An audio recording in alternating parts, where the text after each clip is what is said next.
nom du Père, du Fils et du Saint-Esprit, un seul Dieu, Amen. Chers téléspectateurs, aujourd'hui j'aimerais aborder le thème du planning familial. Ce terme veut dire que la famille planifie ou organise la procréation des enfants en fonction de ses conditions économiques, sociales et sa capacité d'accomplir ses responsabilités spirituelles, économiques et sociales envers ses enfants. Le rôle de la famille n'est pas seulement d'engendrer des enfants, mais surtout de bien les élever. Il est essentiel que la famille soit consciente de sa responsabilité envers ses enfants.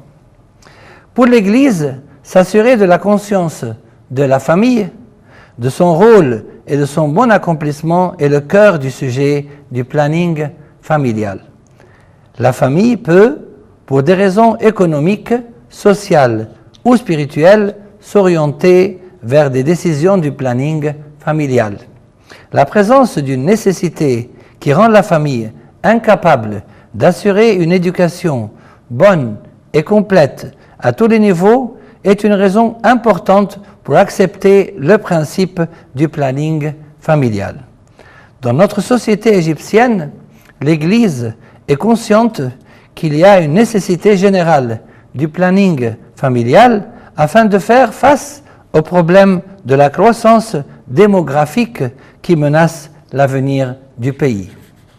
Sa sainteté Feu, le pape Shenouda III, a dit que la croissance démographique est devenue nocive pour le pays. Le planning familial est donc devenu une nécessité sociale et économique qui influence beaucoup l'avenir de notre pays. C'est pourquoi nous devons faire face au problème de l'explosion démographique qui démolit nos projets ainsi que notre économie nationale.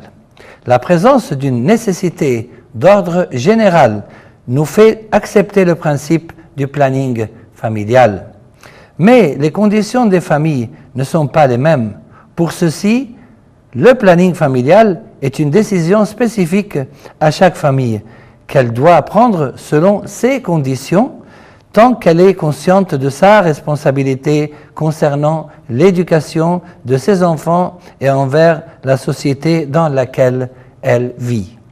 Nous allons aborder certains points qui pourraient aider la famille à prendre conscience de ce sujet. 1. Avoir des enfants est un des buts du mariage, mais il n'en est pas le seul.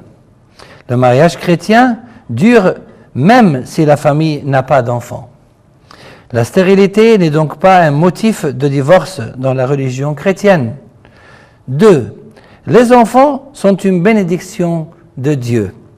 Dieu a béni Noé et ses enfants et leur a dit « Soyez féconds, multipliez et remplissez la terre ». Et il a béni Abraham en disant « Je ferai de toi une grande nation et je te bénirai, je rendrai grand ton nom ». Et lui a promis que sa descendance serait aussi nombreuse que la poussière de la terre et que les étoiles du ciel. Et lui a dit « On ne t'appellera plus Abraham, mais ton nom sera Abraham, car je te rends père d'une multitude de nations. » Les enfants sont aussi un héritage de Dieu. Mais toute descendance n'est pas une bénédiction de Dieu. En effet, Dieu qui avait promis à Abraham une descendance bénie avait mis une condition pour cette bénédiction. « Toi, tu garderas mon alliance, toi et tes descendants après toi, selon leur génération. » Il lui a donné la loi de la circoncision en signe de cette alliance, et Dieu n'a pas établi une alliance avec tous les descendants d'Abraham, mais il a dit « J'établirai mon alliance avec Isaac ». Et de la descendance d'Isaac, il a choisi Jacob. La bonne descendance et les enfants qui craignent Dieu sont l'héritage et la bénédiction que la famille obtient de Dieu. La famille d'Élie, le prêtre, n'a pas eu cette bénédiction à cause de la méchanceté de ses enfants. La qualité de la descendance est plus importante que la quantité. N'est pas l'envie d'avoir beaucoup d'enfants qui ne soient pas remplis du bien et ne soient contents ni d'avoir des enfants hypocrites, ni de leur nombre, si la crainte de Dieu n'est pas en eux. Un seul enfant qui craint Dieu est mieux que 1000 hypocrites. La famille doit donc être fière non du nombre de ses enfants, mais de combien de bons enfants elle a donné à Dieu, à l'Église et au pays. Je vous retrouve très bientôt pour la seconde et dernière partie du thème du planning familial, et gloire à Dieu éternellement et pour les siècles des siècles. Amen.